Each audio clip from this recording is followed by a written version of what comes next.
Hi, once again welcome back to Obstetrics and Gynecology videos. In the previous video, we have seen about the normal puparium. Today we are going to discuss about the abnormalities of puparium or the abnormalities that you can see in the postnatal period. This includes postpartum hemorrhage, puerperal sepsis or fever, septic pelvic thrombophlebitis, endocrine disorders, psychiatric disorders, and subinvolution of the uterus. So in this video, we are going to see about the puerperal sepsis and subinvolution. The other psychiatric disorders and puerperal postpartum hemorrhage, we are going to see in another video. Puerperal pyrexia means it's a rise in temperature reaching 100.4 degree Fahrenheit more or more on two separate occasions at 24 hours apart within 10 days following delivery is called puerperal pyrexia.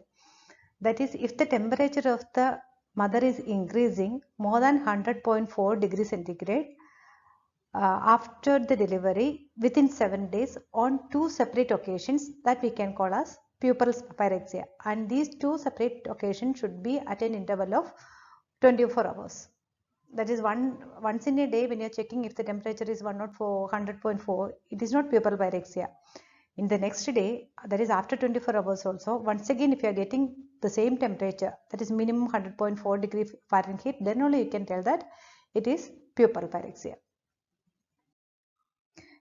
Next we can see the causes of the puerperal pyrexia. It includes puerperal sepsis, that is the temperature may be due to the infection in the postnatal period, or urinary tract infection, mastitis, that is infection of the breast, infection of the cesarean wound, pulmonary infection, thrombophlebitis and malaria. These are the common causes for the puerperal sepsis. Here we are going to see the causes one by one. The first cause for the puerperal pyrexia was puerperal sepsis. Puerperal sepsis is the infection of the genital tract which occurs as a complication of delivery.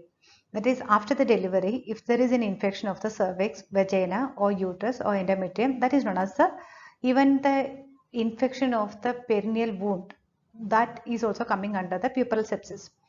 The causes for the puerperal sepsis include damage of the cervico-vaginal mucosa. We know that during the process of delivery, there is a chance for mild lacerations or injury to the vagina and for the cervix, especially for the mucous membrane. And placental site in the uterine surface. After the delivery, during the placental separation, so because of the placental separation, a big raw wound will be there in the uterine endometrium. So due to the presence of this wound, there is a chance for infection. And usually the implantation site of the placenta is upper portion of the uterus or the uterine fundus. But in some cases, we know that in the case of placenta previa, the placenta will be located in the lower segment of the uterus.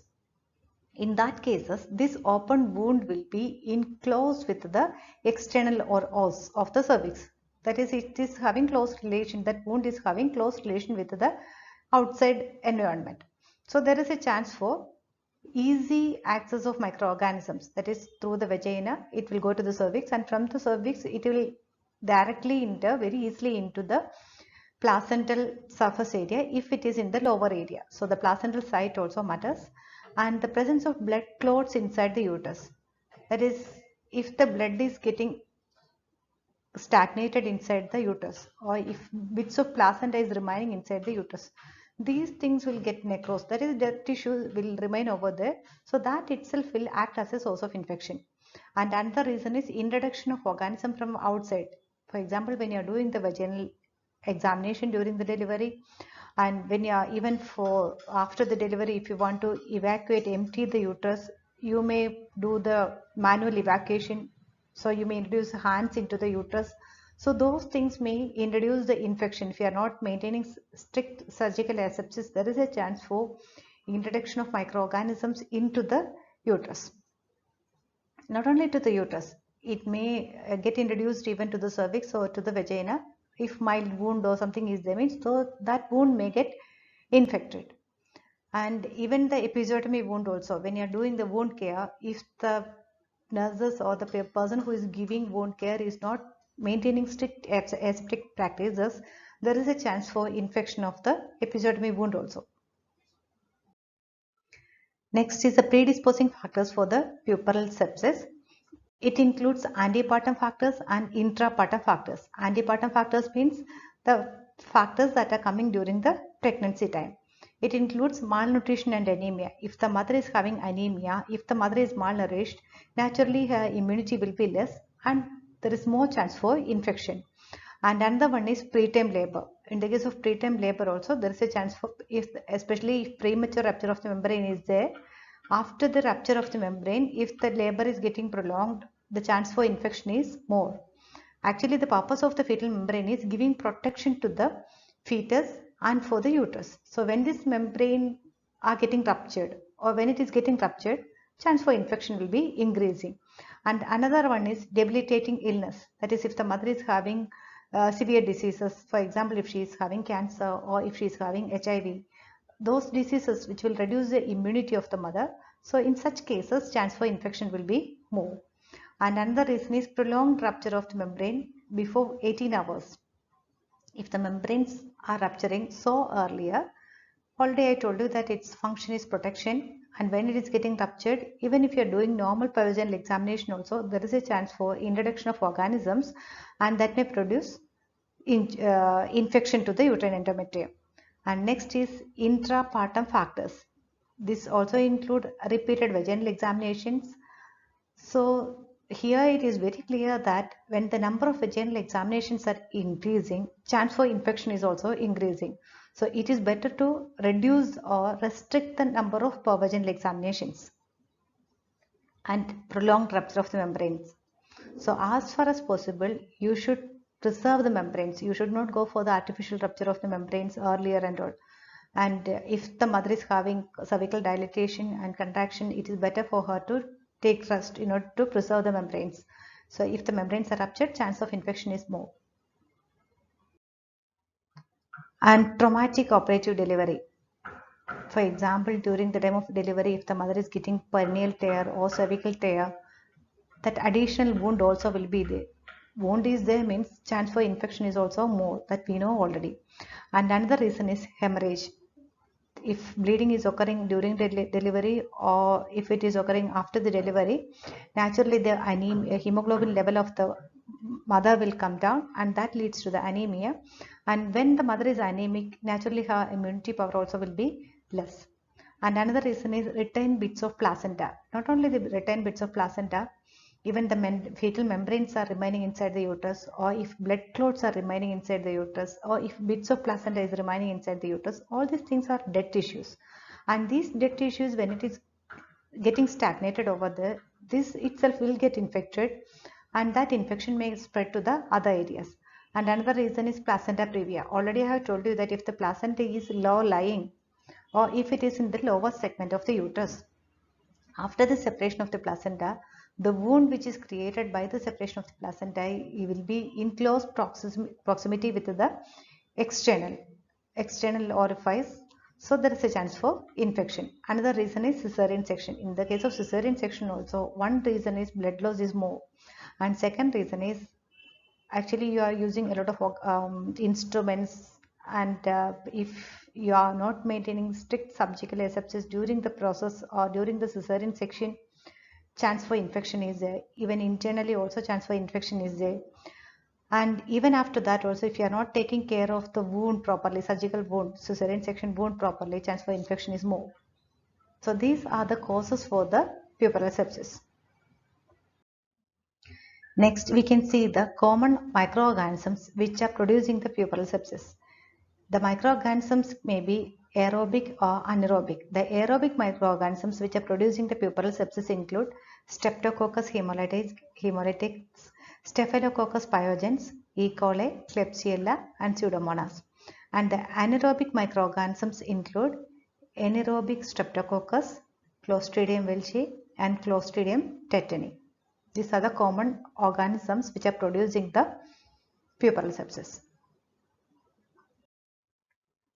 Now let us see the mode of infection. It can be endogenous, autogenous, or exogenous.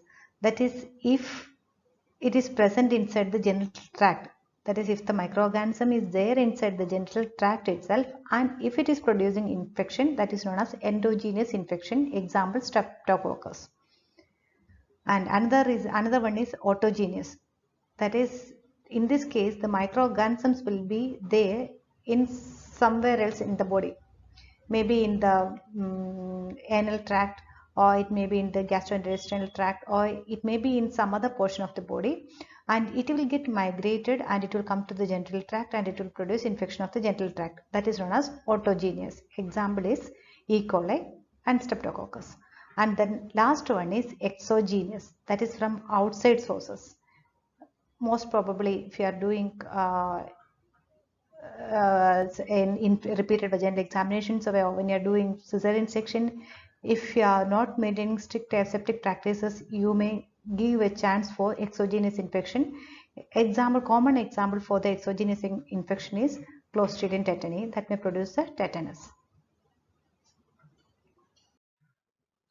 Now we can see the pathology.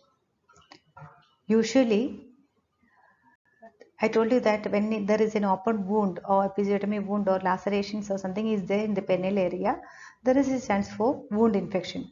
So due to the wound infection, the wound edges will become red and swollen, and pus collection also will be there, and this pus collection may disrupt the wound. That may lead to the separation of the wound edges. And later, from the perineal wound, this infection may get extended to the vagina. And if it is getting extended to the vaginal mucosa will become red, swollen, and later it will produce the necrosis of or death of the mucosal layer of the vagina. And later, after the necrosis, there is a chance of sloughing of the vaginal mucosa. And from the vagina, again, if it is spreading, it will go to the cervix, and cervical lacerations also will get infected. Later, from the cervix, it will move to the uterus and it will produce a uterine endometritis, that is infection of the endometrium. And from there, it will spread, or it may spread to the nearby structures, and it may produce pelvic cellulitis, salpingitis, that is inflammation of the fallopian tube, and later it may produce thrombophlebitis. Finally, it will enter into the bloodstream and it will produce septicemia, and chance for septic shock is also there. Now we can see the clinical features of this puerperal sepsis. If it is a local infection, temperature will increase, malaise and headache will be there. The wound, if you are observing, it will be red and swollen, and pus collection will be there in the wound, and later the lady will get the chills and rigor. And if it is a uterine, if it is spreading into the uterus, it will produce these changes like the lochia, that is already we have seen. It is the vaginal discharges for the first 14 days. It will become offensive and copious. A foul smell will be there and the amount may increase. And later, subinvolution of the uterus will occur and the uterus will become tender. That is improper involution or impairment of the involution of the uterus will occur, and you can feel the tenderness of the uterus. And if it is a severe infection, the severe high temperature will be there, chills and rigor will be there, pulse rate will increase, and the lochia will become scanty, that is amount of lochia will decrease and it will become odorless. Chance for wound infection is there, and subinvolution and tenderness of the uterus also will be there. These are the signs and symptoms. You can see if the infection is severe.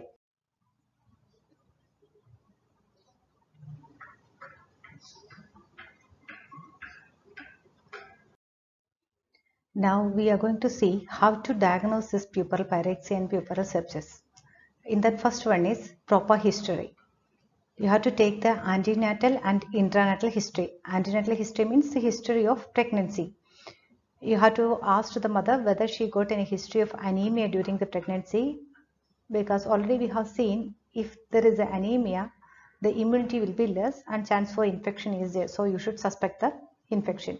And you should ask the history of antepartum hemorrhage. If the woman is having the history of bleeding during the pregnancy, that also will leads to the anemia, and that may leads to the low immunity. And the history of septic foci in the teeth, tooth infections during the antenatal period, that also may leads to the infection or spread of infection from there to the other areas of the body. And next is intranatal history. You have to ask to the mother whether she got any history of preterm labor, and you should take the total duration, or you should ask the total duration of the labor, and you should ask the number of vaginal examinations which are performed during the process of labor, because we know that if the duration of the labor is more, if there is a preterm labor, or if the number of vaginal examinations or pervaginal examinations are more, in those cases the chance for infection is more. So it is compulsory that you should take these histories. And duration of the rupture of membrane, this also we have seen already. If there is a history of prolonged rupture of membrane, chance for infection will be more. And the method of delivery, if there is an operative delivery, for example, if vacuum or forceps or something is there, again and again the number of examinations will be increasing, and you will be introducing the instruments into the vagina and into the uterus. The chance for infection also will increase. And another thing is location of the placenta. This also already I have told you, if it is a low-lying placenta or if it is a placenta previa, the chance for infection is high. So this history you have to take from the mother, that is antenatal history, intranatal history. These things you are supposed to take thoroughly from the mother. And in the postnatal period, you should ask about the nature and site of lesion, if she is having episiotomy, or if she is having any cervical tear or lacerations of the perineum or perineal area. That site you should ask exactly, and you should ask for the nature of the lesion. Next, clinical examination. So we are discussing about the methods for diagnosing it. In that first one we have seen, we have to take the history, that is, you have to collect the antenatal, intranatal and postnatal history. Now we should go for the physical examination. First you should check the temperature, pulse and respiration, because already we have seen, if the mother is having sepsis, temperature will increase, pulse rate also will increase, and respiratory rate also will change. So you should check the temperature, pulse and respiration. And you should do the abdominal examination, and you should check the fundal height. And if subinvolution is there, means naturally the fundal height will be more than the expected. And you should feel the uterus per-abdominally. You should palpate and feel the uterus, and if it is tender, that also shows the signs of infection. And when you are doing the pervaginal examination, you should see the characteristics of the lochia. That is, you should see the order of the lochia, you should see the amount of lochia. If offensive smell is there, it shows mild infection, and if it is orderless and if the amount is less, it may be due to the severe infection. So you should assess the characteristics of the lochia. And you should see the condition of the perineal wound. That is, you should see whether any redness is there, swelling is there, redness, edema, ecchymosis, discharges and approximation of the wound edges. All these things you should see in the perineal wound. And you should see for the abscess formation also.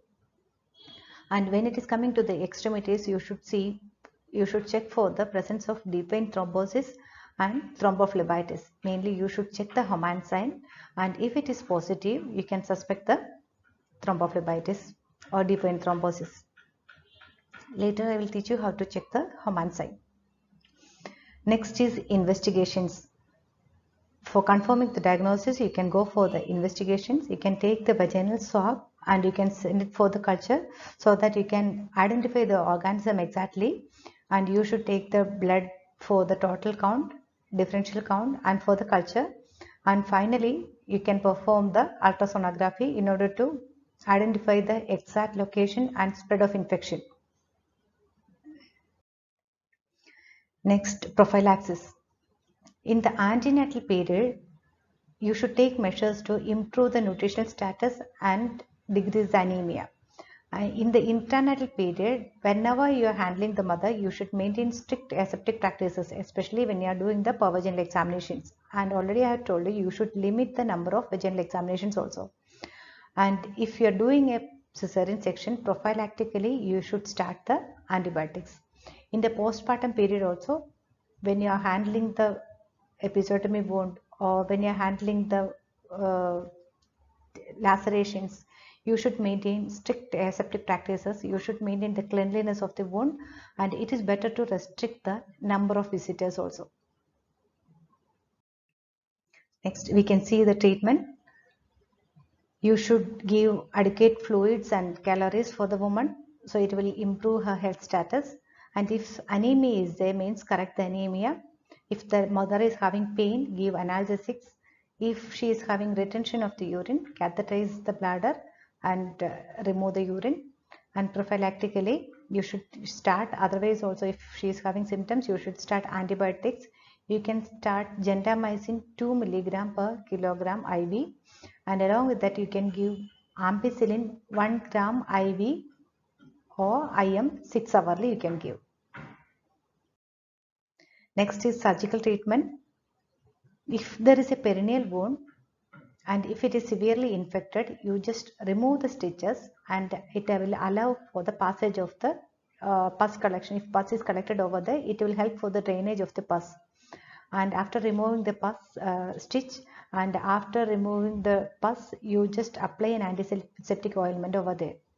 And if there is a retained products, already I have told you, if bits of placenta or fetal membranes or blood clots is remaining inside the uterus, chance for infection is there. In that cases, you should go for evacuating the retained products. And next is pelvic abscess is there, means you should drain it by the colpotomy. And if severe peritonitis is there, that is if it is getting spreaded or if it is spreading to the abdominal cavity, abdominal peritoneum, do the laparotomy and manage it. And finally, if the mother is going to septic shock, already I told you, the infection may enter into the blood and septicemia will occur, and later it may produce a septic shock. In that case, the management will be the management of septic shock that already we have seen in the previous video. If you are having any doubt, you can go for the previous video. Next abnormality is subinvolution of the uterus. Already we have seen what is involution of the uterus. That is, the uterus will go back to the pre-pregnant stage both anatomically and physiologically. And in the normal puparium, already I told you that immediately after the delivery, the uterine fundus will be at or above the level of the umbilicus. That is, it will be, the fundal height will be almost 13.5 centimeter, and daily 1.25 centimeter reduction will occur in the length of the uterus, that is in the fundal height, and finally it will become a pelvic organ. So that process is the involution. If there is a delay or if this process is not occurring properly, that is known as impaired involution or subinvolution. The causes for the subinvolution include grand multiparity. In the case of grand multiparous woman, laxity of the muscles will be there. So proper contraction of the uterine muscles and abdominal muscles will not be there. So that leads to the improper involution. And another reason is over distension of the uterus. In this case also, excessive stretching of the muscles will be there. So that may reduce the elasticity or capacity of the muscles. And this over distension may occur in the case of polyhydramnios or in the case of teen pregnancy. And another reason is maternal ill health.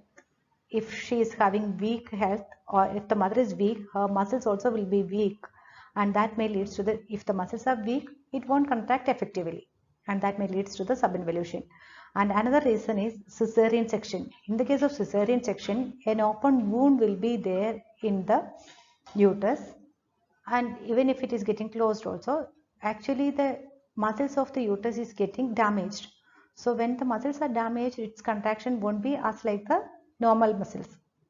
So that also may lead to the subinvolution. And another reason is prolapse of the uterus. That is, if the uterus is coming down from its normal position, that is, if it is entering into the lower genital tract, that is known as a prolapse uterus. And in that case also, proper involution or proper contraction of the uterus will not occur. And another reason is retroversion of the uterus. That is, the normal uterus is slightly anteverted, or if it is a normal uterus, it is leaning forward, and that position is anteversion. And instead of leaning forward, if it is leaning or if it is getting flexed towards the back side. Actually, the normally uterus will be like this. Here the bladder will be there and the uterus will be lying over the bladder like this. But here in the case of retroversion, what will happen?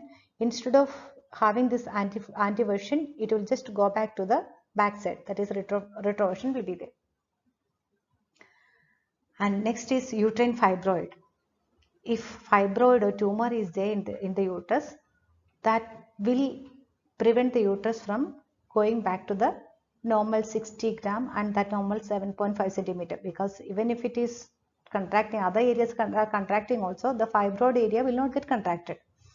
And another one is presence of bits, retained bits of placenta or fetal membranes or blood clots is there, means that itself is occupying the space and that will prevent the proper involution of the uterus. And another reason is uterine sepsis. If there is infection of the uterus, endometrium and the muscular layer, that will impair the capacity of the uterus and that also will lead to the subinvolution. Next, the signs and symptoms. If subinvolution is there, means first identifying feature, you can just take the fundal height, and I have already told you that if normally the fundal height will be 13.5 centimeter after the delivery, that is on the first day, and per day it will decrease 1.25 centimeter, and if that reduction is not there in the fundal height, it's a sign of subinvolution. And another one, if the uterus is not contracting effectively, there's a chance for bleeding, that is abnormal lochia will be there, and that is excessive amount of lochia will be there and excessive bleeding will be there, and cramping pain also will be there, severe pain also will be there for the mother. Next, management. If uterine prolapse is there, if it is a minor degree, you can insert a uterine pessary, and by using that pessary you can hold the position in the position of the uterus, or you can maintain the position of the uterus. And if the involution is due to the retained products, you should explore the uterus and you should remove the retained products. And if the involution is due to the endometritis, you should give antibiotics and you should treat the endometritis. That is, the management of subinvolution is on the basis of the cause. If it is due to the prolapse, manage the prolapse. If it is due to the retained bits or products, manage that. If it is due to infection, manage that. And next is urinary complications during the puerperium. The common urinary complications that you can see in the postnatal period include urinary tract infection, that is infection of the urinary tract, retention of the urine, that is urine will get stagnated inside the urinary bladder, proper emptying of the bladder will not be there, and incontinence of urine, that is inability to control the passage of the urine. Involuntarily the lady may pass the urine. And suppression is the failure of the kidney to produce the urine. These are the complications related to the urinary tract that you can see in the postnatal period. Actually, these conditions I'm not going to deal in detail because all these conditions the students are studying in second year and in third year, but I will just give you an overview. The chance for urinary tract infection in the postnatal period is high. A lot of reasons are there for that. One thing, if your repeated vaginal examinations and manipulations are there, so artificially you may introduce infection into the urinary tract. And before the delivery, sometimes in order to empty the bladder, you may catheterize the bladder. That catheterization, that itself may produce the urinary infection. This is one cause. Another reason for the urinary tract infection is in the postnatal period, sometimes due to the reflex pain, that is due to the pain or in the perineal area, and due to the presence of the episiotomy wound, the lady may hesitate to pass the urine. She may hold the urine, and when she is holding the urine may get stagnated and that may produce infection. And another reason is sometimes in the postnatal period, in some areas there is a practice that they will restrict the fluid intake, and some people are believing that if they are taking more amount of fluid, that will interfere with the contraction of the uterus and that will prevent the reduction in the size of the abdomen. So the people who are conscious about that, they may restrict the fluid, and that also may leads to the urinary tract infection. So how to prevent the urinary tract infection is, first, during the process of labor and when you're catheterizing, in case if you're catheterizing the woman, the people should maintain, the nurses or doctors, they should maintain the strict aseptic practices.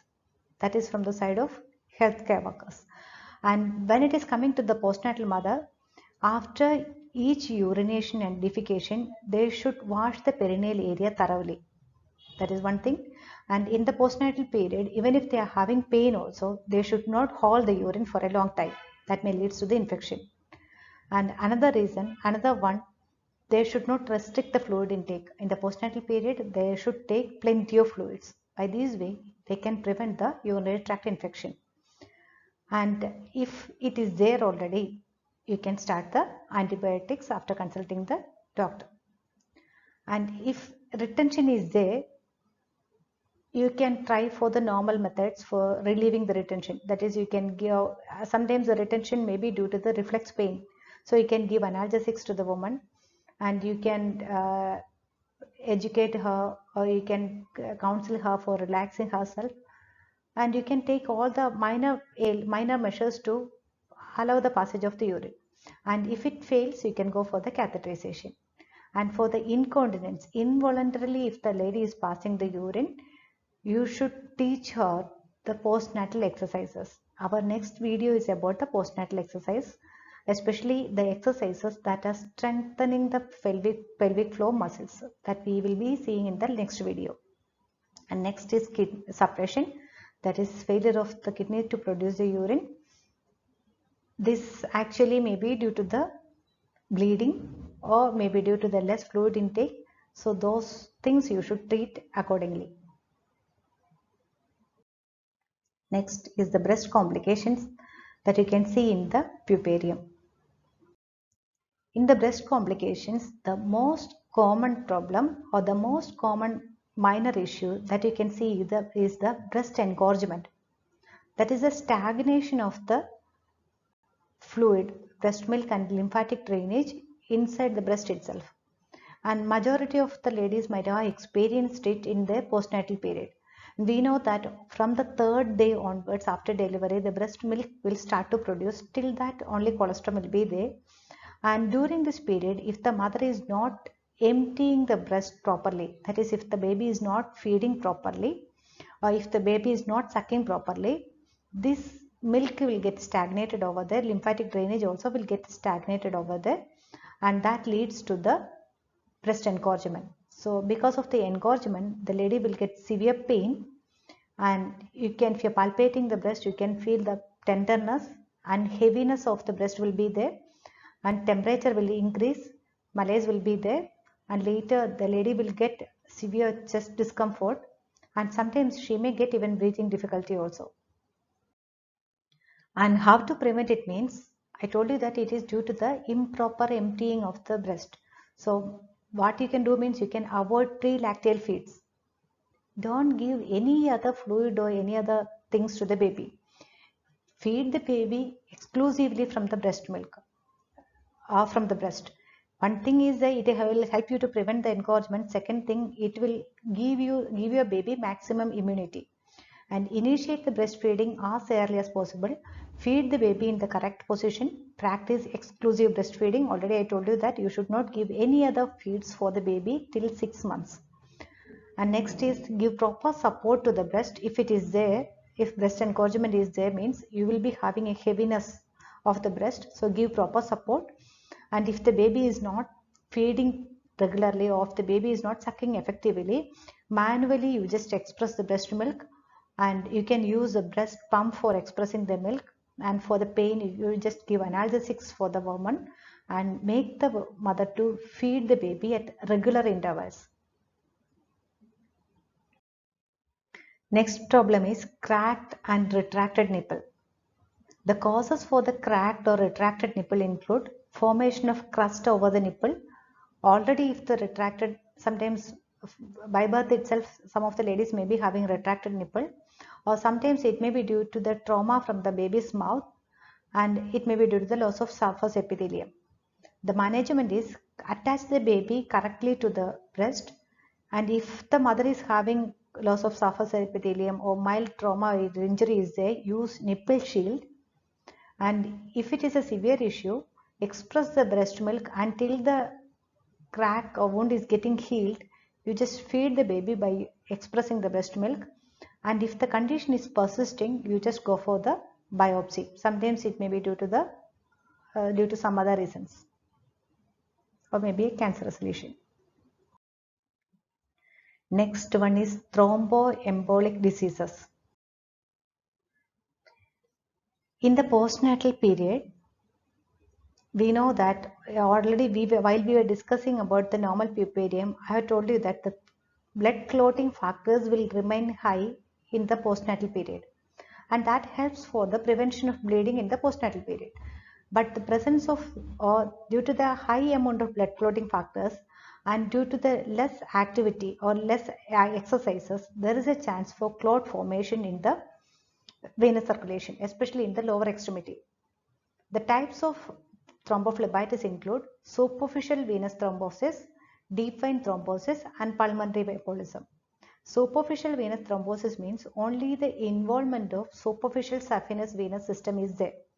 It is affecting, or thrombus formation is there only in the superficial saphenous vein. And deep vein thrombosis means it is getting extended from the foot to the iliofemoral region. That is, it is affecting the internal and main veins. And pulmonary embolism means the clot which is formed in the other areas will get dislodged, and it will carry, or it will come to the pulmonary artery, and it will produce, or it will block the pulmonary artery. That is pulmonary embolism. And the causes include stasis of the venous return. Already I have told you, due to the less activity and due to the hypercoagulation, that is, I have explained, in the postnatal period, blood clotting factors in the body will be high. So due to that, and due to the stasis of the circulation, there is a chance for clot formation. And already if the woman is having the history of previous thrombus formation, or if the lady is having varicosity, if the baby is having obesity, if her age is more than 35, if she is a multiparous woman, in these cases actually the muscle capacity also will be less. When the muscle capacity is less, it will affect the muscles of the blood vessels also. So sluggishness of the circulation will be there. And if the mother is having the history of smoking, in that case vasoconstriction will be there, and when the blood is passing through the narrow veins, there is a chance for thrombus formation. The clinical features include, if it is a superficial venous thrombosis, pain will be there over the area, tenderness over the affected area, and that area will be warm and red, and enlargement and hardening of the vein will be there over the site. You can feel that actually.